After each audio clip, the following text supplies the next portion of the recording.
바를 설명드릴 차례인데, 우리가 보통 변수를 선언할 때 타입과 이름이 필요하다고 그랬어요. 그래서 타입은 변수에 뭘 결정하냐면 변수가 필요한 공간의 크기를 결정하는 거고, 그 공간을 어떤 이름으로 우리가 접근하냐, 이름을 갖고 하는 거죠.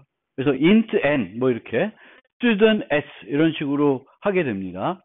그런데 그 int n 대신에 bar라는 걸 써서 변수들을 선언할 수 있습니다. 지역 변수들을. 멤버 변수들 말고 지역 변수들은 bar를 이용해서 선언할 수 있는데, bar를 이용해 선언하게 되면은 그 초기 값을 이용해 가지고 이 타입, age 변수의 타입을 유추하게 됩니다. 그래서 이걸 지역 타입 유추, 자동 유추 하게 되는 거고, 이 타입의 유추는 언제 일어나냐 하면은 실행 시간에 일어날까 아니면 컴파일 시간에 일어날까? 언제 일어날까? 컴파일 시간에 일어나는 거예요. 컴파일 시간에 일어난다는 거를 늘 꼭 기억해 두세요. 컴파일 시간에 일어난다. 그래서 이 타입들을 보고 이 타입을 결정하게 됩니다. 그런데 특이한 거는 바가 키워드가 아니에요. 그래서 이게 에러가 아닙니다. 바. 근데 이렇게 쓰지 마세요. 그러니까 바는 실제 자바의 키워드로 리저브는 안 돼 있어도 특별한 용도로 쓰이기 때문에 여러분들이 다른 용도로는 쓰지 마세요. 근데 원칙적으로는 우리 앞에 나온 어딨어? 이 목록에는 뭐가 없어? 바가 없어요. 그러니까 그거는 좀 특이한 상황이니까 그렇게 이해해 주시고, 바의 기본적인 제한. 바는 여기에 오는 초기 값을 이용해서 타입을 유추하죠. 근데 여기에 뭐가 왔는데 유추가 안 돼. 그러면 안 되겠죠. 바를 쓰기에는. 그래서 널을 쓸 수가 없습니다. 널이라는 건 뭐냐면은 자바에는 크게 두 가지 타입으로 나눌 수 있다고 그랬죠. 하나는 원시 타입, 다른 하나는 참조 타입이에요. 아니면 정확히 얘기하면 값 타입, 참조 타입. 값 타입, 참조 타입. 값 타입은 값 자체가 변수에 저장되어 있는 거고, 참조 타입은 값 자체가 아니라 주소가 저장되어 있는 거예요. 그런데 실제 주소를 저장하지 않고 아무것도 안 가리키게 만들 수가 있어요. 만들 당시에는.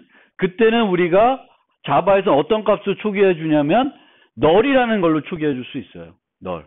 그러면 student s라는 애도 널일 수 있고, 뭐 rectangle이라는 다른 타입도 r도 널일 수 있어요. 그쵸?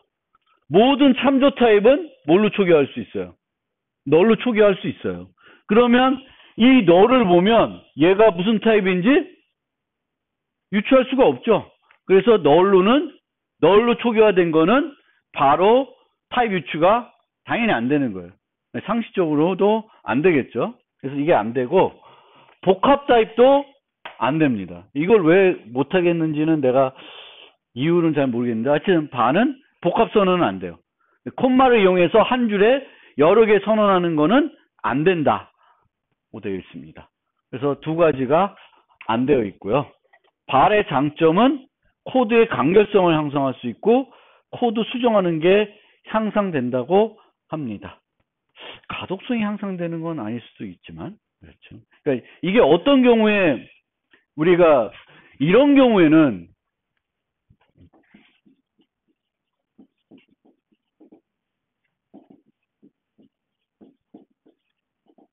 차이가 있어요? 별로 없죠. 타이핑하는 수도 별 차이가 없어요. 그렇죠? 바 3개, 인트 3개, 별 차이가 없어요. 그런데 되게 복잡한 타입들이 있을 수 있어요. 뭐여가지고 복잡한 긴 거. 그런 것들은 그냥 그걸 쓰느니 바를 쓰는 게 오히려 더 효과적일 수 있습니다. 왜? 스펠링도 틀릴 수도 있고 타이핑하는 것도 길고, 그러니까 바를 쓰는 게 이제 간결성 측면에서는 좋은 거죠. 그쵸? 한 20개를 쳐야 돼. 타입을 치려는데 되게 길어서. 근데 그거 대신에 바만 딱 쓰면은 편하잖아. 그래서 그런 측면에서 편하고, 또 어떤 측면에서 편하냐면,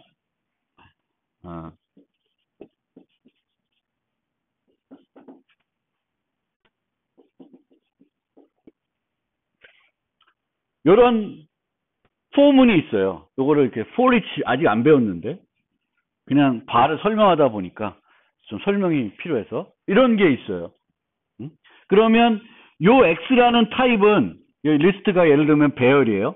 배열이면은 요 배열 용량만큼 반복이 돼요. 그래서 X는 처음에는 리스트 0이 되고 그 다음엔 X는 리스트 1이 되고 이렇게 이제 리스트 용량만큼 반복이 되는 거예요.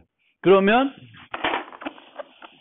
이렇게 썼을 때 나중에 이 리스트가 만약 인트였으면 이렇게 인트를 쓰는 게 맞죠. 원래 발을 안 쓰면 인트를 써야 되는데 여기다가 인트 대신에 발을 써놓으면 나중에 얘를 더블로 바꾸더라도 이 코드는 수정을 안 해도 됩니다.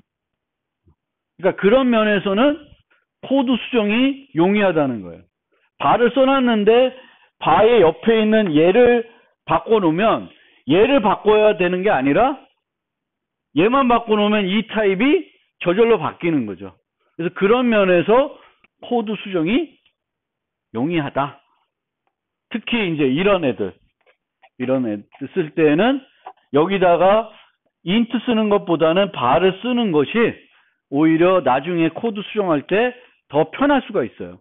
그러니까 여러분들 이거는 이제 써보다 보면 느낄 수 있습니다. 근데 아까처럼 요거 때문에 발 쓴다. 그럴 이유는 별로 없다. 객체의 생성을 보기 전에 이게 그 챕터 2에 올라와 있는 예제 중에 하나인데 바 테스트라는 게 있어요. 그래서 같이 해보셔도 되고요. 임포트해서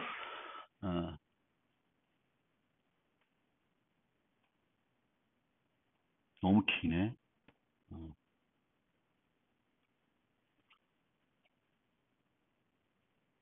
이렇게 하면 좀 보이네. 뒤에 보여요? 너무 작나? 잘 안 보여요?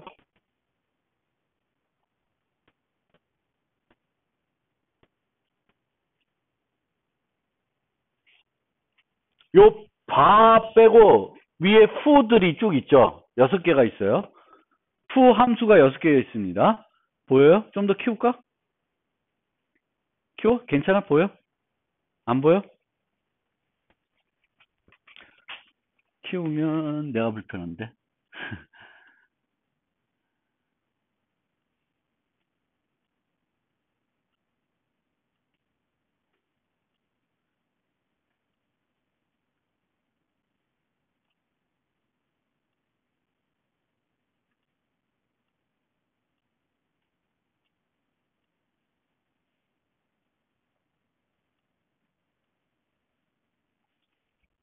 이제 보여요? 좀 더 나요? 그래서 fu가 하나, 둘, 셋, 넷, 다섯, 여섯 개가 있어요. 근데 받는 타입이 바이트, 쇼트, 인트, 롱, 플롯, 더블이에요. 어?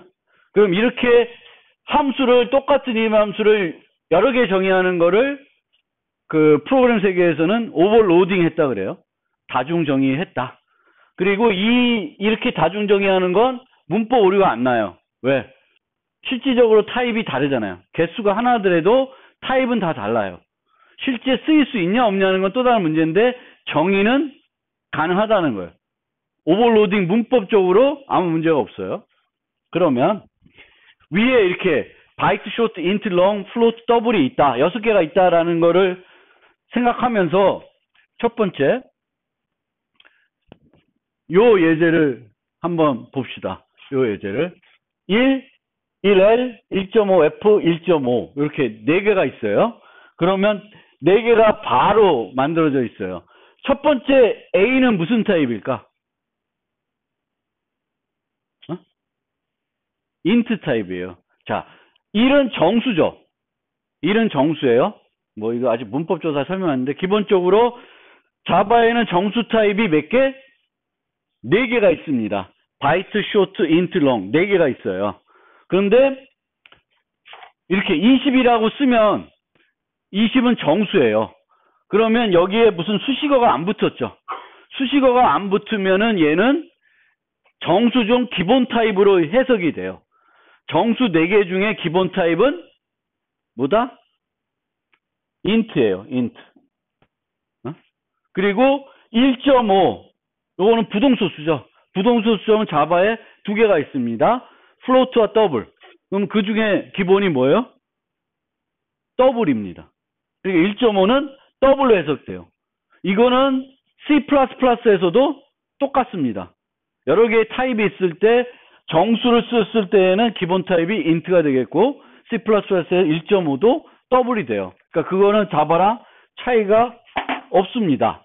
그러면 이 A는 요것들을 언제 결정해? 컴파일 시간 결정한다니까 1은 뭐야? 정수죠. 인트죠. 인트예요. 그 다음에 있는 1L은 수식어가 붙었죠. 그래서 얘는 뭐냐면은 뭐겠어요? L이니까. long이에요. long. long입니다. 그리고 얘는 1.5F. F니까 얘는 float예요. 얘는 더블이에요. 그러면 A, B, C, D가 A는 뭘 부를까? 위에 있는 6개 중에. int를 부르겠죠. 매개 변수가 int 타입이 불러지겠죠. 얘는 매개 변수가 long이네. 얘는 매개 변수가 float이네. 얘는 매개 변수가 long이네. 그럼 바이트와 쇼트는 언제 쓰일 수 있을까? 만약에 잘 안 보이는데 후 100 그러면 이건 어떤 게 불러줘요? int 매개 변수가 int인 게 불러줘요. 근데 만약에 바이트 B 7이 있다. 그리고 여기가 B가 됐다. 그럼 뭐가 불러질까? 바이트가 불러지는 거예요. 그렇죠? 그리고 참고적으로 long은 수식어가 있어요. 근데 바이트와 쇼트는 수식어가 없습니다.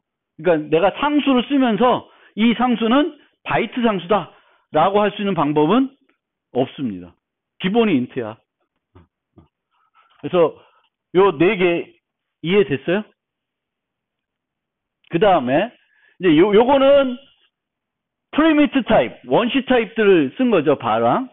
얘네는 원시 타입이 아니에요. 객체 타입이에요. 바, 독, 캣, 펫. 근데 지금 상황이 어떻게 되어 있냐면은 펫이 있고 이런 식이에요. 펫이 강아지와 고양이의 부모예요. 강아지와 부모가 되면 아직 설명 안 드렸지만 요 리모컨, 펫의 모드를 유지할 수 있어요. 강아지도 유지할 수 있고 고양이도 유지할 수가 있습니다. 자, A는 저 위에 거 잠깐 보고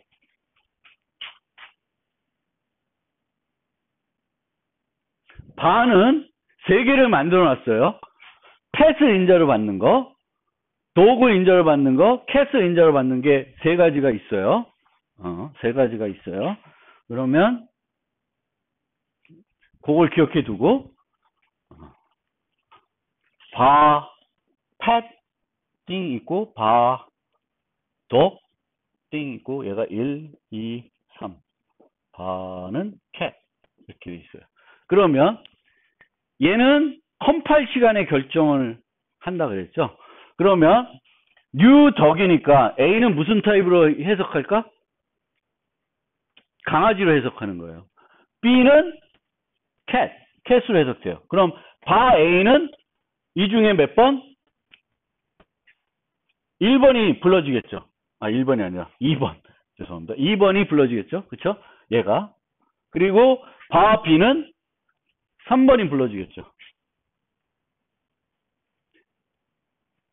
얘는 뉴 덕인데 펫 C에 유지했어요. 유지할 수가 있어요. 펫 C. 그런데 바 D equal C 하면 이 D는 무슨 타입으로 해석이 될까? 패스로 해석돼요. 요거는 패스. 왜? C는 실제 강아지를 가리키고 있지만 C 변수의 타입은 뭐예요? 패시예요. 그래서 실행 시간에 결정하는 것이 아니라 컴파일 시간에 C 타입을 보는 거니까 이 바는 패시 돼요. 그래서 요거는 1번이 되겠고 이 D에다가는 A, B를 다 대입할 수 있지만 계속해서 또 D는 이건 뭐 불러줄까? 패시 불러줘요. 그래서 상속 관계가 있을 때 이 바를 썼을 때에 그러니까 결정적으로 여러분들이 생각해야 되는 거는 바는 언제 결정한다? 타입을 시행에 결정하는 것이 아니라 컴파일 시간에 그 타입이 뭐냐를 가지고 결정하게 됩니다. 실제 뭘 가리키는가가 중요한 게 아니라 그 변수의 타입. 요 타입들이 중요한 거예요. 그래서 얘는 C를 썼으니까 이렇게 됩니다. 그래서 이거 실행해 보면은 어떤 애들이 시행된다라는 게 이제 나올 거예요. 이제 내 기대했던 거 잘 나오는지 보고 이제 이해를 해 보시면 돼요. 그래서 중요한 건 바는 언제 결정된다? 컴파일 시간에 타입을 결정한다. 그렇게 이해해 주시면 되겠습니다.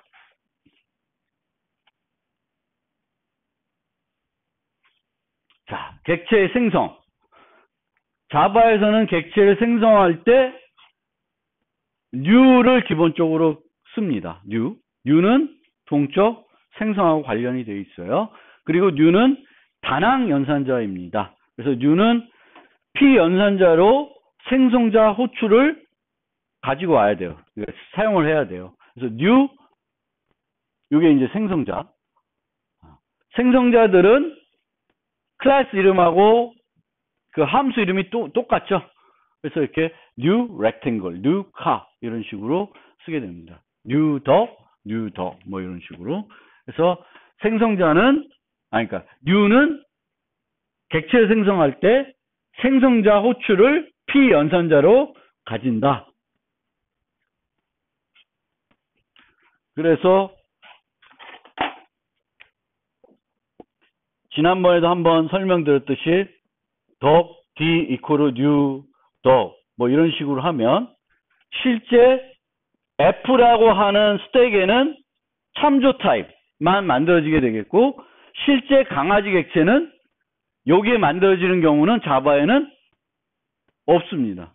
없고 힙에 만들어져서 이렇게 가리키는 형태로 늘 구성이 된다. 그거를 이해하고요. 그래서 자바에서 객체를 생성하는 방법이 몇 가지가 있는데 가장 많이 쓰는 것이 new 연산자를 이용하는 거고요. 그 다음에는 new 연산 사용하지 않고 생성하는 방법이 있는데 매우 예외적인 케이스예요. 그래서 이런 경우 거의 없는데 string이 거의 유일하다고 보시면 돼요. string은 이런 식으로 new를 안 쓰고 string s equal 뭐 CSE 이렇게 할 수 있어요. new 없이. 물론 string도 s equal new string CSE 이렇게는 늘 가능해요. 근데 이렇게 안 하고 이렇게 써요. 그건 왜 그러냐면은 효율성 때문에 그렇게 합니다. 그건 다음에 기회가 되면 또 설명드릴게요. 그래서 유일하게 string 타입, 문자열 타입의 객체들은 new를 사용하지 않고 생성할 수 있게 되어 있습니다. 그 이유는 효율성 때문에 그렇다. 이렇게 이해해 주시고요. 그 다음에 객체를 생성하는 메소드를 사용하는 방법이 있습니다. 생성자가 아니라 그 클래스에서 생성자 대신에 쓸 수 있는 메소드들을 만들어 놓는 거예요. 왜 메소드를 만들까? 생성자를 안 쓰고 왜 메소드를 만들까?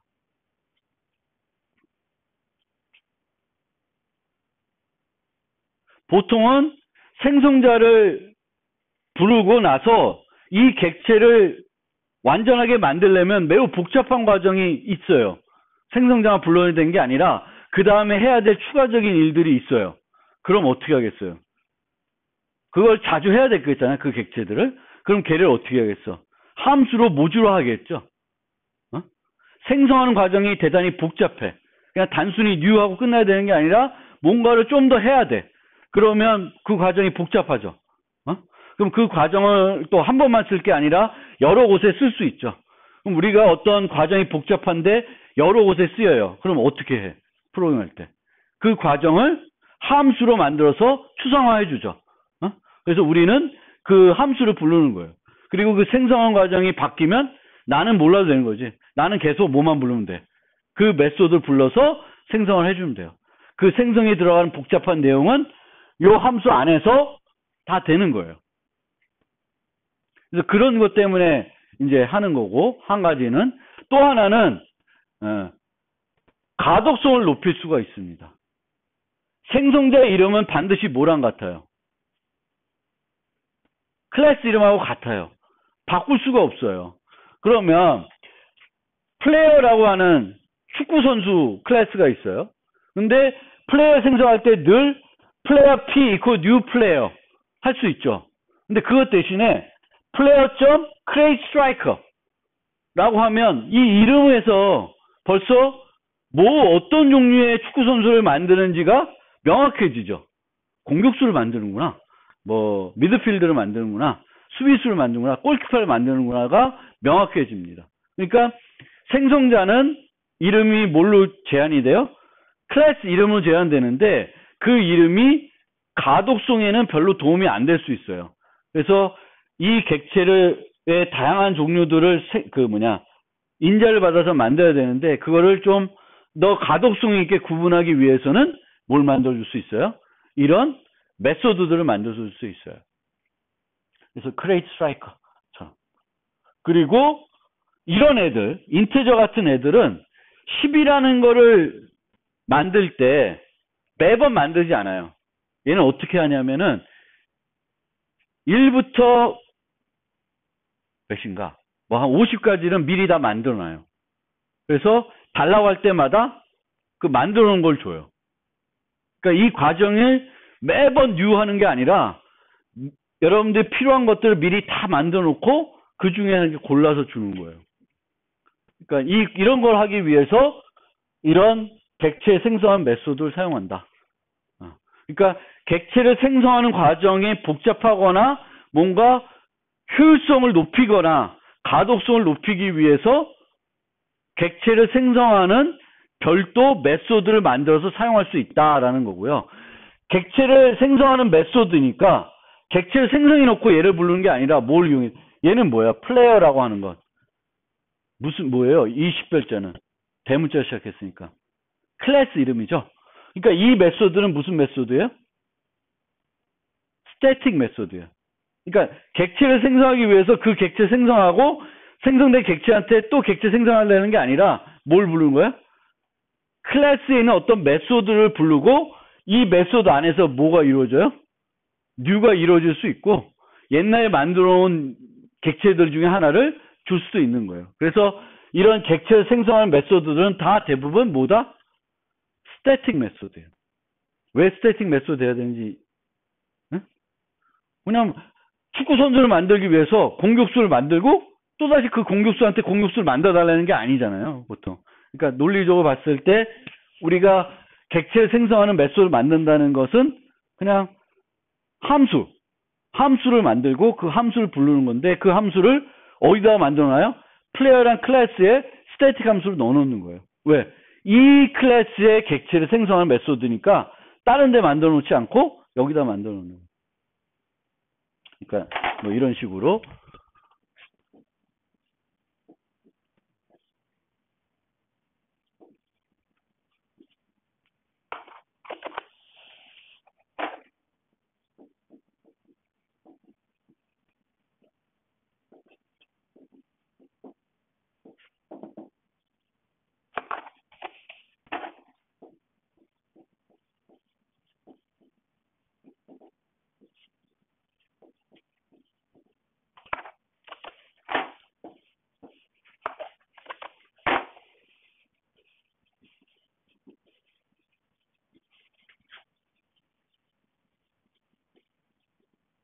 이런 식으로 스태틱 함수를 만들어 가지고 원래는 여기에 a int 뭐가 있으면 public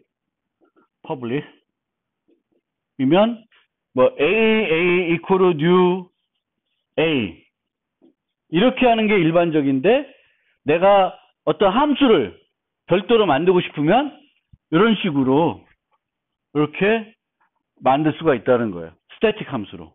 그러면 부를 때 스태틱 함수는 어떻게 불러요? 클래스 이름을 이용해서 불러요. 그래서 a.getInstance. 근데 getInstance 말고 만약 의미가 있으면 어떤 식으로 만들 수 있어요? 이렇게 뭐 getStriker, 뭐 createStriker,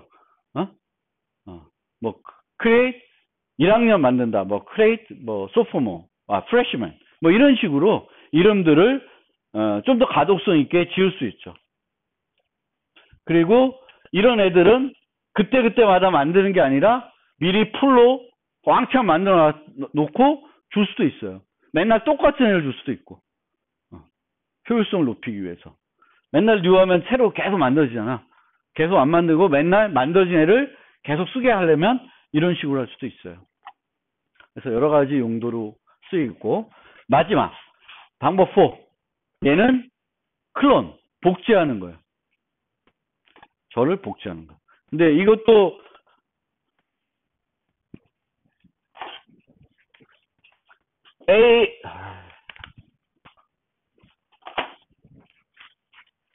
a equal new 해서 쭉 쓰고 와 있었어요. 쓰고 왔는데 객체 하나 만들어야 되는데 얘랑 똑같은 상태의 객체가 하나 더 필요해. 그러면 어떻게 하냐면 a.clone 이런 식으로 하는 거예요. 그러면 이 객체를 복제해 주는 거예요.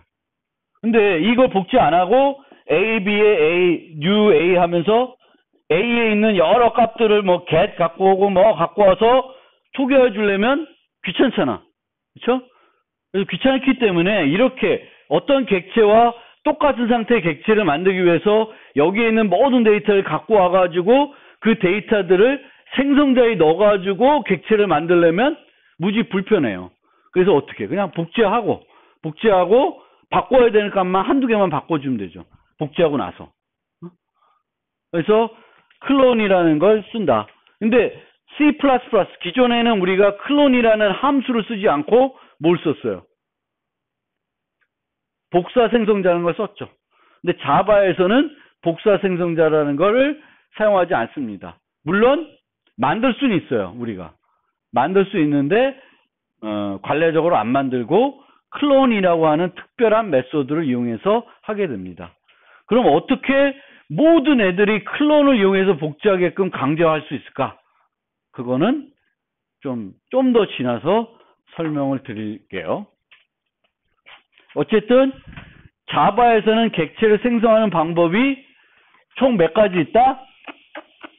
4가지가 있다. 기본은 new. 스윙은 예외적으로 new를 안 쓴다. 그리고 라이벌이나 여러분들이 만들 때 가끔 스태틱한 메소드를 만들어서 객체를 생성하는 별도 메소드를 만들 수 있다. 그리고 클론을 이용해서 복제하는 방법이 있다.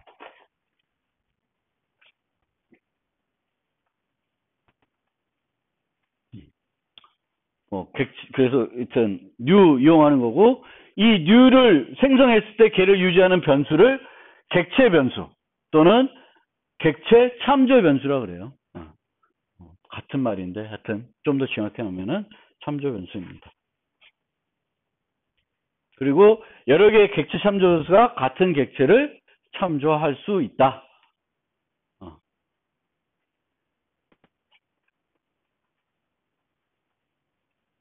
특정 객체에 대한 참조 변수를 만들면 같은 종류의 객체를 조작하기 위해서만 사용이 가능하다. 다른 거 할 수는 없어요. 그러니까 TV 리모컨으로 비대 리모컨을 조작할 수는 없듯이 이 강아지 리모컨은 뭐만 조작할 수 있어요? 강아지만. 그러니까 여기서처럼 요 수준 타입이면 요 타입을 이용해서 얘도 조작할 수 있고 또 다른 애도 이 스튜던트를 이용해서 조작할 수가 있는 거죠. 그러니까 요 리모컨은 수연 타입이면 학생들만 가리키게끔 쓸 수 있어요. 그래서 이렇게 그린 이유도 제가 이렇게 그린 이유는 똑같은 크기로 그렸죠. 거기에도 의미가 있는 거예요. 그러니까 모든 자바에는 참조 변수는 의 크기는 어떨까? 같겠죠. 제가 가리키고 있는 애들은 애들 크기는 다 다를 수 있죠. 얘가 학생이면 학생만, 얘가 학생이 아니라 뭐 이렇게 크기들은 다르다. 크기 따라가시면 이거 분호는 크기 다르지만 크기는 같지만 거기에 있는 어떤 수는 다르다. 이 종류에 있는 애들만 쓸수 있다라는 거죠.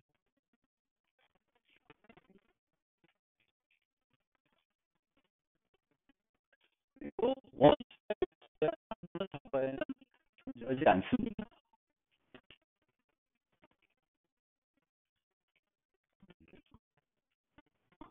그래서 유 연산자를 이용해서 생성한다는 건 이제 동적 생성하는 건데 이런 모습이에요. 그 모습을 이제 여기서 보시면 요 f라는 함수가 실행이 되면 이 f를 외워도 때 공간이 생기는데 이 공간의 크기는 알 수 있다 없다? 알 수 있습니다. 스택의 크기는 늘 컴파일러가 알 수 있어요. 이것을만 쓰지는 몰라. 근데 얘는 항상 아는 거예요. 그래서 아는 크기만큼 늘 만들어주는 겁니다. 그러면 여기에 변수가 하나, 두 개 있죠. 각각 여기에 생기는 유하면 이렇게 객체는 힙에, 변수는 스택에 있는 모습. 늘 이 모습이에요. 이 자체가 여기에 생기는 경우는 자바에는 없습니다. 여기에는 뭐가 있나? 스택에는 뭐만 있을까? 참조 변수랑 시차 변수들만 있어요. 나머지 객체들은 다 힙에 만들어져 있어요. 두 개 만들었고, 그 다음에 수연 2를 가르치게 하겠죠.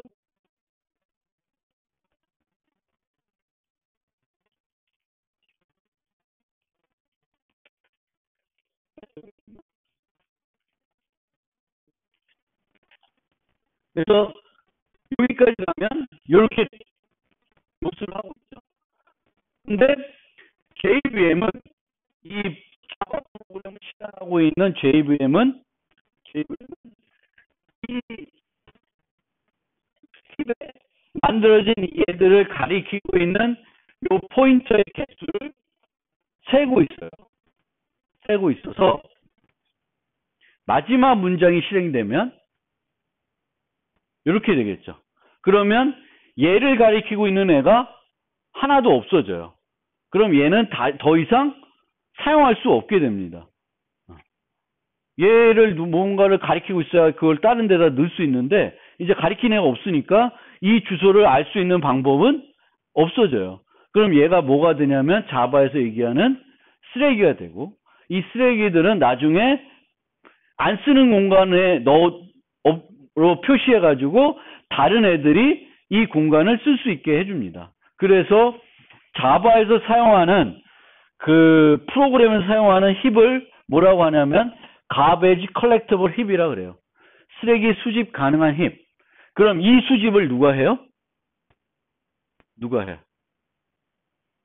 JVM이 하는 거예요. 자바 버추얼 머신이 하게 됩니다. 그러니까 자바 버추얼 머신이 자바를 실행하게 되겠고 실행하면서 이거를 관리해 줘요.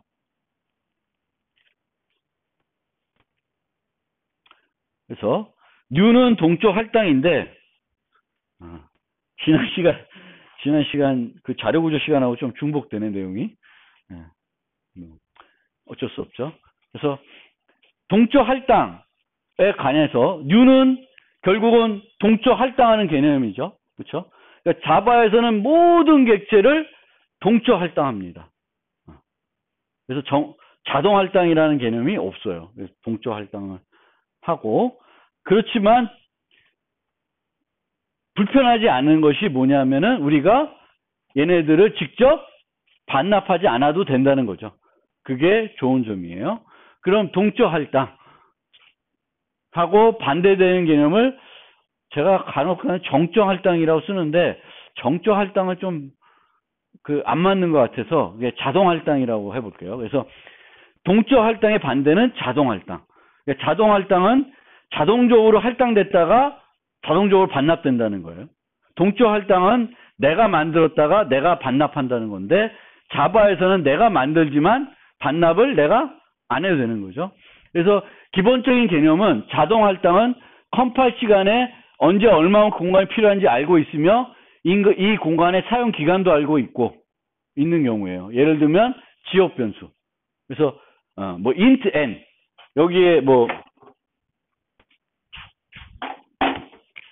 void foo int n 자바에서 아니 뭐 C에서도 그럼 이 n은 원래 C에는 여기에 뭐가 생략되어 있냐면 오토라는 키워드가 생략되어 있어요.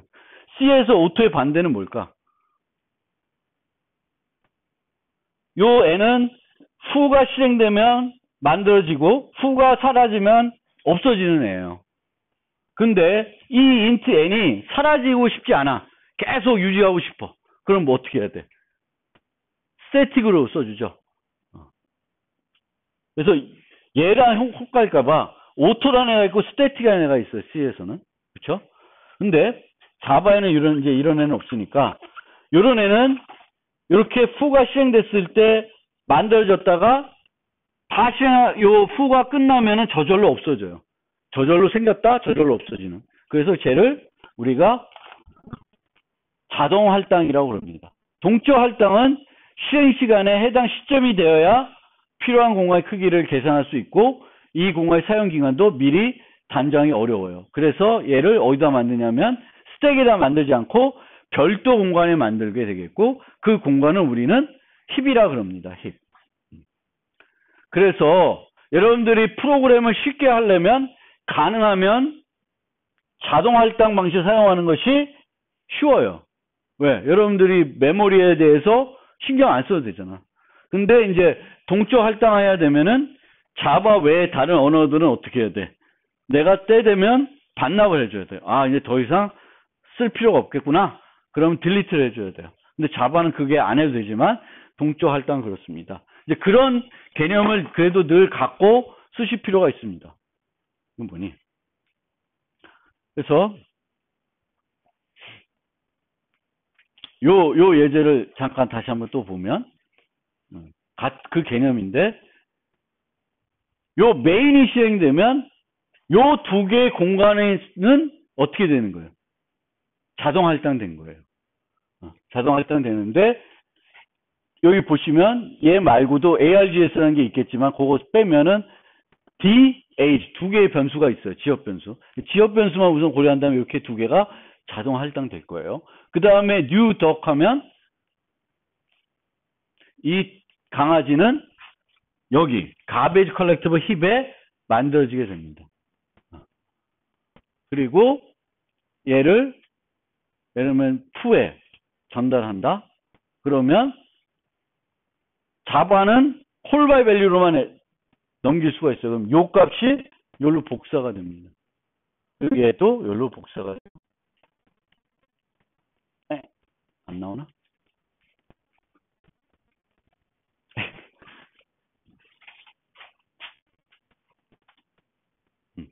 이렇게 되는 형태가 됩니다. 그리고 실행되고 나면 얘가 끝나요. 그런데 나중에 한 번 더 설명드렸지만 이렇게 되기 때문에 요거랑 요거는 성격이 조금 다르죠. 요거랑 요거는.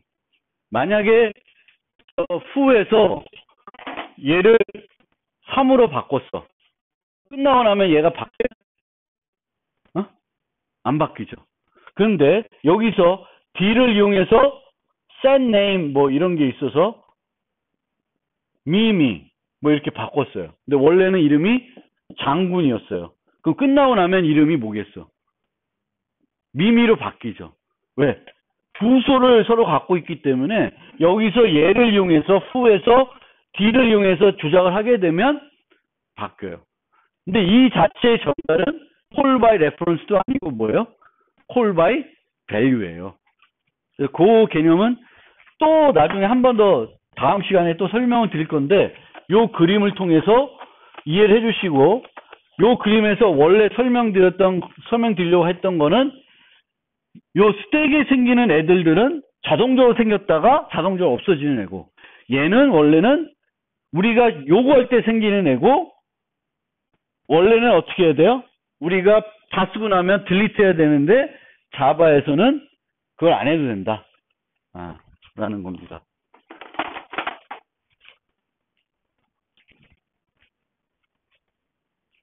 그래서 동적 할당은 언제 쓰냐?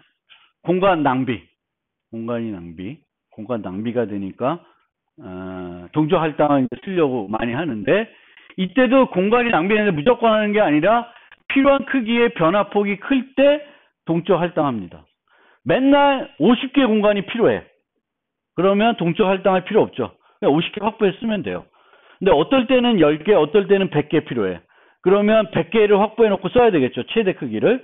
그러면 90개가 낭비될 수 있어요. 그럼 그럴 때는 메모리를 절약하려면 어떻게 해야 돼요? 동적 할당해서 써야 돼요. 근데 어떨 때 필요한 거는 7개, 또 어떨 때 필요한 건 8개고 최대 변화폭 시 2개 차이밖에 안 나. 그러면 최대 잡아놓고 써도 되는 거예요. 굳이 7, 8, 9 요 3개만 필요한데 어떨 때는 7로 확보하고 어떨 때는 8로 확보하고 어떨 때는 9로 확보하는 거는 오히려 프로그램 하기에는 불편한 거죠. 그냥 9로 확보해가지고 한 2개 공간 안 쓰고 마는 게 좋아요. 그래서 내가 편하게 쓰시면 돼요. 그러니까 보고 언제 쓰셔요? 변화폭이 클 때만 동적 할당을 하시면 돼요. 근데 자바는 항상 동적 할당하니까 그런 경우에도 7이 필요할 때, 8이 필요할 때, 9가 필요할 때 꼭 딱 3가지 종류만 있어요. 그때도 자바는 그냥 new 7, new 8, new 9 이렇게 해서 써요. 자바는 좀 달라요. 근데 다른 언어에서는 내가 동적 할당을 하고 직접 반납해야 될 때는 그런 케이스에서는 동적 할당하지 않습니다. 그냥 9 최대 크기 잡아서 쓰고 말아요. 그리고 다른 이유는 없을까? 함수에서 생성한 원시 타입이 아닌 데이터를 반환해야 될 때, 이럴 때에도 동적 할당을 하게 돼요. 근데 자바는 항상 동적 할당하기 때문에 이거에 대해서는 걱정할 필요가 없어요. 예니까 뭐 내가 큰 거를 반환해야 되는구나. 그러니까 이번에는 동적 할당해야지. 근데 C와 C++에서는 그 고민이 이제 돼야 돼요. 내가 어떤 함수에서 데이터를 반환해야 되는데 이 데이터가 덩치가 커요. 그러면 보통은 콜 바이 밸류로 그 데이터를 반환해야 되는데 그러기엔 너무 부담스러워요. 그럼 다른 방법이 없을까 막 고민을 해야 되잖아요. 근데 자바는 그 고민할 게 없습니다. 항상 모두 동적 할당하니까 데이터를 반납할 때도 결국은 뭐예요? 이렇게 되면은 자바에서는 뭔가 왔다 갔다 할 때 뭐만 왔다 갔다 하나? 주소만 왔다 갔다 해요. 인자로 객체를 전달할 때나 데이터를 이렇게 반환할 때나 항상 왔다 갔다 하는 건 뭐만 왔다 갔다 해요? 주소만 왔다 갔다 해요. 큰 덩치가 있다고 해서 그 덩치 자체가 통으로 왔다 갔다 하는 경우는 존재하지 않습니다. C나 C++처럼 큰 구조체를 넘길 수가 없습니다. 그래서 그런 면에서도 상당히 좋은 점이 있죠. 그러니까 우리가 프로그램 짤 때 고민이 많이 없어져요. 동적 할당에 쓰면서 이걸 이때 동적 할당할까? 그냥 안 할까? 이런 고민이 없어요. 왜? 자바는 무조건 다 동적 할당이에요. 그러니까 내가 C와 C++ 쓸 때는 이 경우에 동적 할당해야 되나? 그냥 쓸까? 이 고민하는데 자바는 그 고민이 없어요. 특히 반환 타입을 처리할 때에도 고민할 필요가 없어요. 늘 동적 할당하니까. 그래서 그런 면에서 수월하다. 그래서 이렇게 수월하다. 좋다. 한 가지 문법만 존재하고 인제 전자는 콜 바이 밸류고 반환도 콜 바이 밸류밖에 없고 그때 교환되는 거는 뭐만 교환돼요? 항상 주소만 교환돼요. 그렇다고 해서 뉴를 너무 많이 하시면 안 돼. 그러니까 뉴를 불필요하게 많이 하면은 성능이 떨어져요. 그래서 뉴를 자바에서는 뉴 해도 알아서 딜리트 해주니까 나는 그냥 계속 뉴를 하겠다. 이거는 좋은 프로그래밍이 아니라는 거예요. 꼭 필요한 경우에만 해야 돼요. 그러니까 뉴를 내가 너무 불필요하게 많이 하고 있지 않나 한 번쯤 프로그램 짤 때 생각해 볼 필요가 있고요. 좀 더 빠르게 반납하고 싶다. 그럼 어떻게 하면 될까?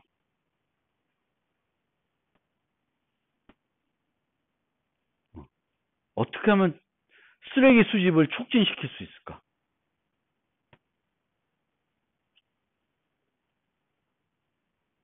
쓰레기 수집은 언제 쓰레기 수집돼요? 그 공간이 쓰레기로 인식돼야지 쓰레기가 되겠죠. 그러면 그 공간이 쓰레기로 인식되려 그러면